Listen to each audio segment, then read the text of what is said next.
की मित्रांनो आपली वांग्याची लागवड करणे आहे. तर आपण 4 फुटाची सरी काढून घेलाय ऑलरेडी. सरी काढून घेतली, ठिबक दुरुस्त झालेलं आहे आपलं पूर्णपणे. नळ्या आथरणं झाल्या आणि रोप आपण आणून ठेवला तुम्ही पाहू शकता. हे रोप बी आणलं आपण 5,000 रोप आणलं. आता हे रोप या पाण्यात डुबवायचं आहे. हे पाणी जे आहे हे कीटकनाशक आणि बुरशीनाशकाचं पाणी आहे. हे पाण्यात हे रोपाच्या मुळं जर डुबून घेतलं, हे असं कॅरेट जर आपण या पाण्यात डुबून घेतलं काळा, तर पूर्णपणे आपलं हे रोप यात डुबवलं जाते. तुम्ही एक एक डुबू शकता, तुम्ही डुबू शकता. असं असं असं डुबून घ्यायचं. हे मोठी मूळ जी असते वांग्याची खाली, हे कैचीच्या सहाय्याने कापून घ्यायची असते. असे जुने लोक आमचे जे पूर्वज होते त्यांनी आम्हाला सांगितलं होतं की हे मूळ कापून घ्यायची, मग वांगे लवकर लागतात. तर आम्ही तेच करत आहोत पारंपरिक पद्धतीने. सोबत त्याला अजून एक त्याची जोड आहे. ते रोप अशा प्रकारे आथरून घ्या लागते.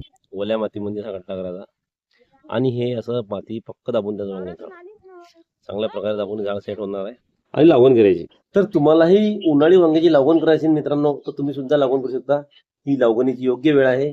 आणि अशाच उपयुक्त माहितीसाठी आपल्या चॅनलला लाईक करा, कमेंट करा आणि सबस्क्राईब करा आणि माहिती आवडल्यास आपल्या मित्रांना शेअर करा. धन्यवाद शेतकरी मित्रांनो.